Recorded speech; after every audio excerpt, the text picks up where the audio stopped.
La Zona Cero. Cuando uno comenzaba a navegar por estos mundos del misterio y leía esos primeros libros, muchos de ellos sobre el Triángulo de las Bermudas, había algunos casos clásicos que aparecían en todas estas obras. Y uno remitía al año 1918 y nos hablaba del buque Cyclops. De cientos de personas desaparecieron, un caso clásico dentro de los episodios asociados al Triángulo de las Bermudas y que está en todos los libros que todos leímos en los años 80, en los años 70 algunos. Bueno, con toda seguridad, nuestros buenos amigos, contertulios y caballeros de las CES, Carlos Canales, muy buenas noches. Hola, buenas noches. Jesús Callejo, muy buenas. Hola, Bruno. También lo leísteis en los libros, ¿verdad? Pues sí, es un clásico. ¿Quién no? ¿Quién no? Es un clásico. Desde Berlitz, fíjate. Bueno, desde antes de Berlitz. Antes de Berlitz. Lo que hace es recopilar unos cuantos casos que según él ocurren en el Triángulo de las Bermudas. Después, cuando has ido analizando uno por uno, empezando por el mar y celeste, ninguno había pasado. Pero como se puede decir, rozando, todo rozando. Todo rozando. Incluso este caso sí, que vamos a contar ahora tampoco fue en el Triángulo de las Bermudas. Exacto, eso es a lo que iba, que ahora todos los que nos escuchan y que leyeron ese libro del Triángulo de las Bermudas de Charles Berlitz y que leyeron otros, algunos más serios, como el de John Wallace Spencer, que estaba muy bien, El limbo de lo perdido, mucho más serio y riguroso, por lo menos en las fuentes documentales que utilizó, pero lo cierto es que todo lo que los que nos están escuchando al otro lado de la radio leyeron sobre este caso, a partir de ahora empezamos a desmontarlo. Sí, la verdad que es un caso clásico, por eso lo hemos traído... Hasta cierto punto. Hasta cierto punto. Bueno, sigue siendo un misterio, ¿eh? Sí, porque, claro, a la hora de buscar alguno de los buques, de los navíos más famosos que desaparecieron supuestamente en el Triángulo de las Bermudas, no te creas que la cosa era fácil. Bueno, aparte del mar y celeste, que le dedicamos un monográfico porque tiene muchísimo misterio y todavía al día de hoy siguen apareciendo noticias respecto a ese asunto. Pero es verdad que de todos los que nos parecía el caso perfecto de desaparición es el del Cyclops, o el Cíclops. Nos parecía perfecto por una serie de razones que vamos a dar ahora y porque además fue un desastre absoluto. 309 pasajeros murieron sin que hubiera rastro de ellos ese 4 de marzo de 1918. Y es tan perfecto en desaparición que al día de hoy, fíjate que ha pasado años, todavía no sabemos ni la causa ni el porqué, y eso que estamos hablando de una época donde Estados Unidos, estamos hablando de un carbonero de 180 metros de eslora y 19.000 toneladas de desplazamiento, era norteamericano, era una época de guerra, pero en ningún momento hubo un parte de guerra y nadie se atribuyó la destrucción de este carbonero. Es decir, sigue siendo, ya digo, un misterio clásico, y a pesar de que estamos hablando del primer buque equipado con un transmisor, y también desaparece sin dar una señal de SOS y sin ningún tipo de elemento que pudiera determinar la causa de esa desaparición. Hombre, evidentemente tuvo que haber un naufragio, pero de esa desaparición tan misteriosa. Año 1918, como decimos, nos situamos en ese 4 de marzo. Hemos ya dado algunos datos sobre el barco en sí, cómo era físicamente, pero ¿qué podemos decir de su trayectoria, de su historia, hasta ese fatídico 4 de marzo? Es muy importante porque, aunque para los oyentes, como bien ha dicho Jesús, o para ti o para mí, el Cyclops es meramente una anécdota dentro del mundo del misterio, para la Marina de Estados Unidos sigue siendo muy importante, porque aunque luego veremos que hay varias ideas de qué pudo ocurrir con él, es la mayor catástrofe producida en un buque de la Armada norteamericana sin saber la causa, dado que tenía una tripulación de 236 hombres, entre marinos y oficiales, pero llevaba tripulación adicional, pues llevaba pasajeros de Brasil, con lo cual con él desaparecieron 306 personas. Sin saber la causa para ellos, porque por ejemplo no se sabe la causa todavía del Maine. Claro, no, pero el Maine se sabe que fue una explosión. Es un acto humano, claro. Otra cosa es que puede ser una avería en las máquinas, tal. Hay teorías e ideas, pero se sabe lo que ocurrió, se sabe dónde está el Maine se ha encontrado. Es decir, bueno, además lo encontró Zelinsky, la que luego descubrió las ruinas de Cuba. Zelinsky. El hecho es que el Maine es un barco localizado, pasa como el Titanic, siempre se ha sabido lo que ocurrió. Hay montones de barcos sobre los que hay dudas. Por ejemplo, el más conocido dentro de la Guerra Mundial de la Segunda, no la Primera, es el Bahía, un acorazado brasileño que a fecha de hoy todavía no se sabe lo que ocurrió con él, aunque hay conjeturas muy claras. Pero en cualquier caso se sabe que fue hundido, por ejemplo. Pero es que del Cyclops no se sabe nada. Es decir, nadie puede decir que la causa fue, como en el Maine, explosión interna o externa. Aquí simplemente es desaparecido, sin trazas. Y como bien ha dicho Jesús, sin transmitir un poco de historia. El Cyclops, efectivamente, como ha dicho Jesús, era un transporte de la clase Proteus, eran transportes carboneros o grandes, especializados para transportar en grandes cargas de contenedores. Eran 4 en la misma clase, en la Proteus, y fueron construidos por la Marina norteamericana un poco antes de la Guerra Mundial. De hecho, este fue votado el 7 de mayo de 1910 y entró en servicio el 1 de mayo de 1917 para participar, listo para participar en el tramo final de la Primera Guerra Mundial, que es cuando Estados Unidos se involucró de golpe. Como es bien conocido, el nombre deriva obviamente de la raza de gigantes griegos de la mitología griega, que podían cargar con cualquier cosa, que los cíclopes. Exacto, que es los cíclopes, que el Cyclops iba a hacer. Se perdió, como bien habéis dicho, en marzo de 1918, y la historia en principio de lo que ocurrió no tiene ningún misterio. Él había sido, como he dicho, votado el 7 de mayo de 1910 por William Cram & Sons, hijos, por tanto, que era una compañía naviera de Filadelfia, en Pensilvania, y entró en servicio el 7 de noviembre de 1910, llevando como comandante al mando a Josh Worley, que era como un marino de la Armada norteamericana, y operó en servicio en el Atlántico sin ningún incidente.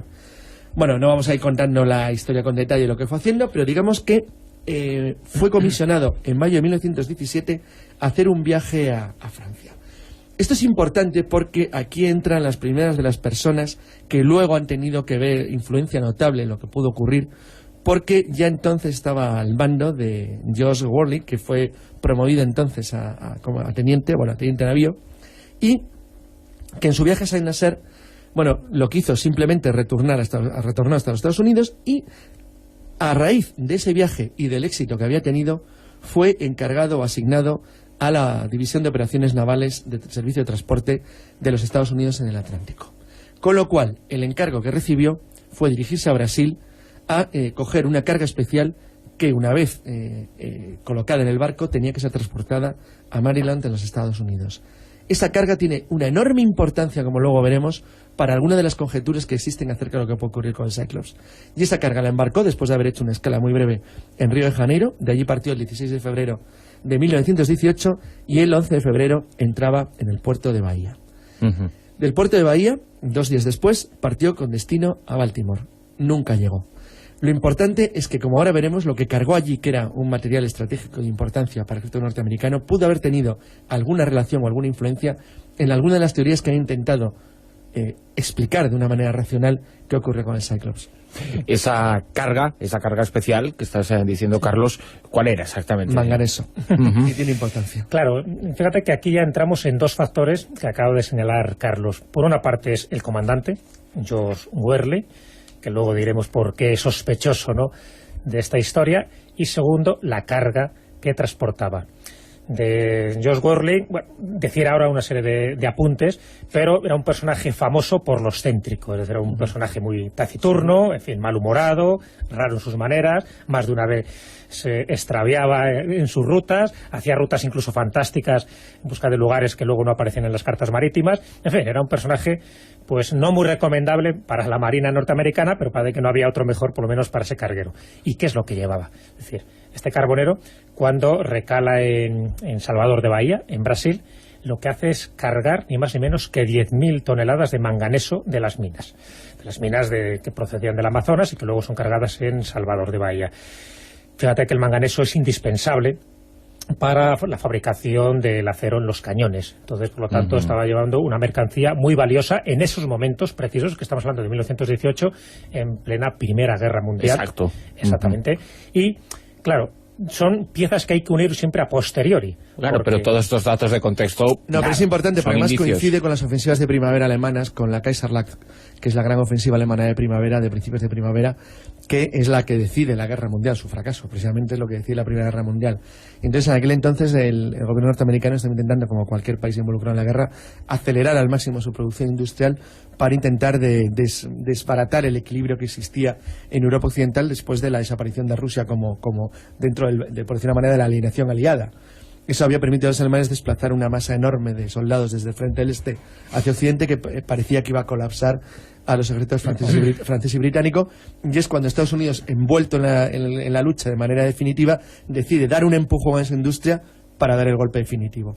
En ese contexto, lo que llevaba el Cyclops era fundamental, porque permitía a las grandes acerías de Pensilvania, es decir, de la zona de Pittsburgh principalmente, que era donde iba a acabar finalmente todo este material, seguir produciendo lo que el ejército americano y los aliados necesitaban para darle la vuelta a la guerra. Claro, y era un cargamento mucho más valioso que el oro en ese momento, ¿no? Exacto. Por eso digo que eso es una de las pistas fundamentales. El hecho es que se le va reconstruyendo un poco todo el itinerario a este buque hasta precisamente esa fecha fatídica, ese 4 de marzo, donde desaparece, ya digo, es una desaparición perfecta. ¿En qué lugar se produce esa desaparición? Ahí está. Esa última pista de donde sabemos que estaba. Entre las Islas Barbados, es decir, por lo menos sabemos ya que no fue ni en Salvador de Bahía, ni fue en Río de Janeiro, es decir, se sabe que fue entre las Barbados y algún lugar en dirección a Norfolk. Sí, los cayos de Virginia, probablemente. Es decir, fíjate que lo largo que es eso, o sea, por lo tanto, pero fíjate, es inmenso. Eso es lo difícil que es el llegar a apreciar lo que ocurrió de verdad en un barco que, como ha dicho Jesús muy bien, tenía sistemas de transmisión modernísimos.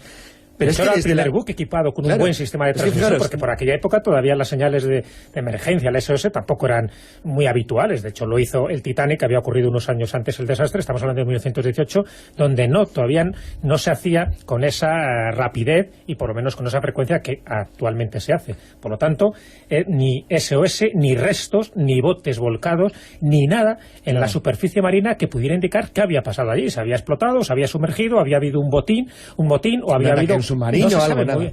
Entonces, eso es lo extraño. Es la desaparición perfecta que al día de hoy no se ha podido saber nada. Por cierto, importante, ningún capitán alemán de la Marina Imperial se anotó, por decir una manera, el hundimiento. Lo cual, bueno... porque podría ser un objetivo, evidentemente. No, era un objetivo indudablemente. Los mercantes eran un objetivo exactamente igual que un barco de guerra, y entonces encima era un barco de la Armada, pero vamos, hubiera da igual, hundían cualquier cosa. En la primera y en la segunda, cualquier cosa que flotara. Todo lo que flotara. Pero además, fuera enemigo o no, o sea, les daba absolutamente igual.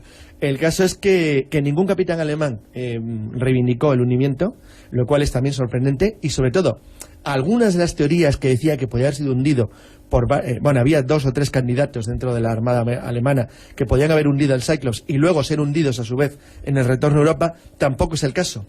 Porque en aquel entonces los submarinos no operaban en manadas, como en la Segunda Guerra Mundial, era una cosa un poco más, iba a decir, cutre, un poco más sencillito, y no operaban en aquel entonces frente a las costas americanas. No había constancia de que hubiera ninguno, al menos en la zona al norte de Cuba, lo cual lo hacía todavía más sorprendente, porque eso está demostradísimo que un submarino no pudo ser.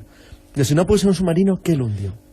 Y aquí entra el comandante. ¿Te acuerdas que decíamos que era uno de los personajes claves? Josh Worley. Claro, entonces Josh Worley después descubren que sus antecedentes, sus orígenes eran alemanes. Pero bueno, esto ya te digo que son teorías claro, pero bueno, forzadas, porque también los forzadas. Pero entonces, claro, la hipótesis de trabajando para el enemigo. Si realmente tenía un origen alemán y sabíamos un poco lo excéntrico que era, malhumorado, taciturno, que no tenía una relación con la tripulación, etcétera, etcétera, dice, a ver si hizo algún pacto secreto con los alemanes precisamente para, si no vender, por lo menos trasladar todo el manganeso que llevaban a algún buque alemán y luego pues hundir estratégicamente este carguero. Bueno, era una de las hipótesis, y el pobre hombre también, la honorabilidad de este comandante pues ha quedado un poco en entredicho. Sí, esa teoría que además que se basa en su carácter, lo que tú has dicho, tiene solamente un pequeño inconveniente: tenía que acabar con toda la tripulación. Claro, yo creo que ni Steven Seagal, vamos, que matar a 309 pasajeros, es complicado. Vale, ¿no? O sea, con lo cual tampoco encaja.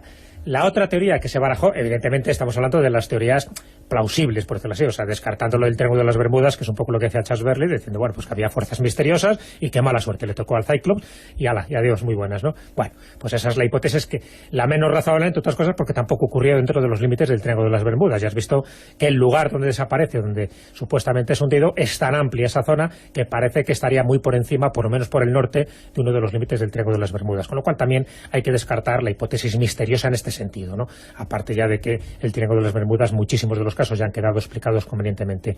La otra explicación, bueno, pues que el peso del manganeso era muy elevado en relación a su volumen, y se piensa que esas 10.000 toneladas de mineral no llenaban toda la extensión de las bodegas.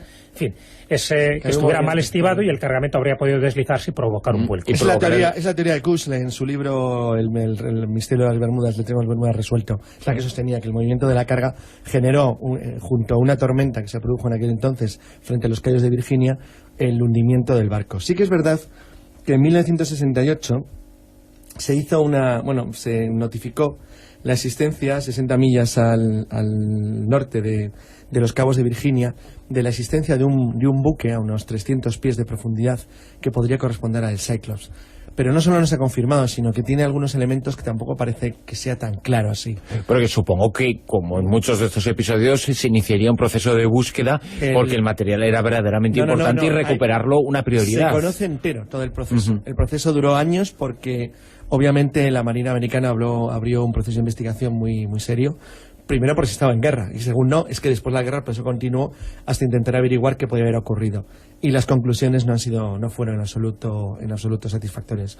Pasó algo parecido con el Maine. La diferencia es que en tanto que el Maine, sabes que el primero que se involucró en intentar demostrar, curiosamente, que no fue España quien colocó el explosivo, o que no provocó la causa, fue el almirante Rickover, un propio almirante que estaba jubilado y se dedicó a esas cosas. Pero sin embargo, es cierto que en el caso del Cyclops no había un barco que buscar. Es decir, el Maine no se había encontrado, pero sabía dónde tenía que estar. De hecho, luego se encontró. Aquí el problema es que no había un lugar donde buscar, y el campo de búsqueda era demasiado grande, porque de Barbados a los Cayos de Virginia hasta la base naval de Norfolk hay miles de kilómetros. Claro. Entonces es que es una distancia inmensa. Por eso es el caso perfecto de desaparición, donde se dan todos los requisitos y donde se presta muy bien cualquier especulación que tú quieras hacer. Incluso ha servido de argumento para una novela de esas, en fin, clásicas de bestseller de Clive Cussler, que se llama así Cyclops, precisamente.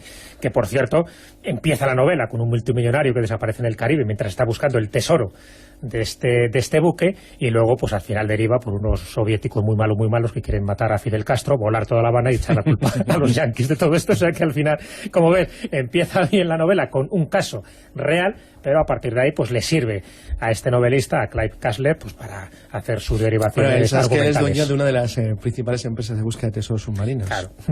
Eso, pero bueno, que es la novela un poco que sirve como título y como trasfondo pues de este caso real del que acabamos de comentar, y donde lo que se podría decir es que el misterio es todo en sí, es decir, porque no sabemos nada. Por eso lo hemos traído a colación, que desde 1918 nada se sabe, porque de otros sí. Fíjate que es que no hay ningún que era muy anterior. Pero sí, tienes el barco, Claro, tienes con lo cual tienes la prueba del delito. Aquí no ha habido ningún testigo, no hay nada que flotara, ningún barco, ningún SS, nada. Y se supone que en las últimas comunicaciones que se daría en vida del barco, digamos... Nada, tranquilidad. Todas normales, tranquilidad normales, todas. Todo normal. Todo normal, nada. Por eso esto es extraño. O sea, porque si tú vas tirando un poco de expedientes de distintos barcos que han sido hundidos, incluso dentro del Triángulo de las Bermudas, como yo que sé, el Rosalí, el Atlanta, el Freya, todos estos tienen algún elemento que nos hace sospechar qué es lo que pudo haber ocurrido, ¿no?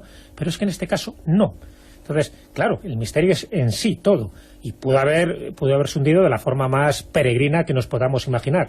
Pero el hecho es que posiblemente sea un caso, un expediente X no resuelto. Lo sorprendente es cómo no quedó ningún superviviente, cómo no quedó una lancha, cómo no quedó un salvavidas, cómo no quedó un algo. SOS, porque ya se está... Pues entonces está claro, porque atravesó una puerta dimensional y está en otro mundo, ¿no? Eso es lo que esperábamos que dijeras. Bueno, jolín, lo que has tardado. Es que si no nos machacan. Que esa es la hipótesis de Berlitz, que bueno, la de Berlitz y de otros. Pero, como ves, no se sustenta para nada. En este, salvo el pequeño detalle que no fue en el Triángulo de las Bermudas, por lo menos el misterio sigue existiendo. Que como decimos, no es el único episodio de esas características que no ocurrió en el Triángulo de las Bermudas, el Mar y Celeste, del que hemos hablado en muchísimas ocasiones. Este es el Cyclops. Digamos que tenemos esas otras teorías que no se pueden entrar a valorar, y tenemos las, entre comillas, racionales. Una de ellas es que Alemania, de algún modo u otro, estuviera involucrado a través del capitán o a través de un submarino que se encontrará por la zona, o la teoría que en función de los datos que dais parece la más plausible en este momento, ¿no? La de un desequilibrio en la carga que provocará el hundimiento. Parece ser, sí, pero que eso tampoco explica por qué no se salvó nadie, porque se supone que el hundimiento no se produce de un instante a otro. Y por qué el desequilibrio ocurrió cuando estaba llegando a casa. Y otra cosa más, ¿por qué? Si el desequilibrio ocurrió donde dice Cussler, por ejemplo, que es al lado de la costa de Virginia, no hay nada. No llegó una lancha, no llegó un flotador, no llegó... No tiene lógica, un trozo de algo. Porque un SOS, que ya te digo que en aquella época ya se estaba haciendo, porque de hecho ya lo transmitió el Titanic, ¿no?, en su momento, y fíjate que también el hundimiento fue muy rápido, ¿no? Y en este caso, pues como mínimo tardaría lo mismo en hundirse, ¿no? O sea, no se hunde en un segundo tras otro, o sea, hay por lo menos unos cuantos minutos, incluso horas, para poder transmitir estos mensajes. Y recuerdo que estamos hablando de que estaba equipado con un transmisor. Es decir, que no sí que en esa época había otros, en fin, con unas condiciones mucho más lamentables. Y mientras se produce el hundimiento, hay tiempo suficiente para que ese transmisor tenga algún tipo de información. Queda algo en la superficie, porque, ni que decir, tiene que se rastreó toda la zona para ver si quedaba algo. Es que aquí no hay ni siquiera una botella con un mensajito dentro de la botella. Es decir, nada en absoluto. Por lo tanto, sí estamos no ante un enigma asociado al Triángulo de las Bermudas, por lo menos geográficamente, pero sí que es un auténtico expediente sin resolver. A los 309 pasajeros, incluido el capitán, para que fuera un silencio absoluto alrededor. Recuerda que desde cualquier punto de vista esto es una catástrofe del alcance de la del Maine, en muertos, sí, es un desastre total. Hay episodios de estas características todavía sin explicar y es fascinante que así sea. El Cyclops, 4 de marzo de 1918, con 309 personas a bordo, desapareció y jamás se volvió a saber nada más de ellos. Espero que sí, de Jesús y de Carlos. Esperemos, porque no íbamos en el Cyclops. Ahora.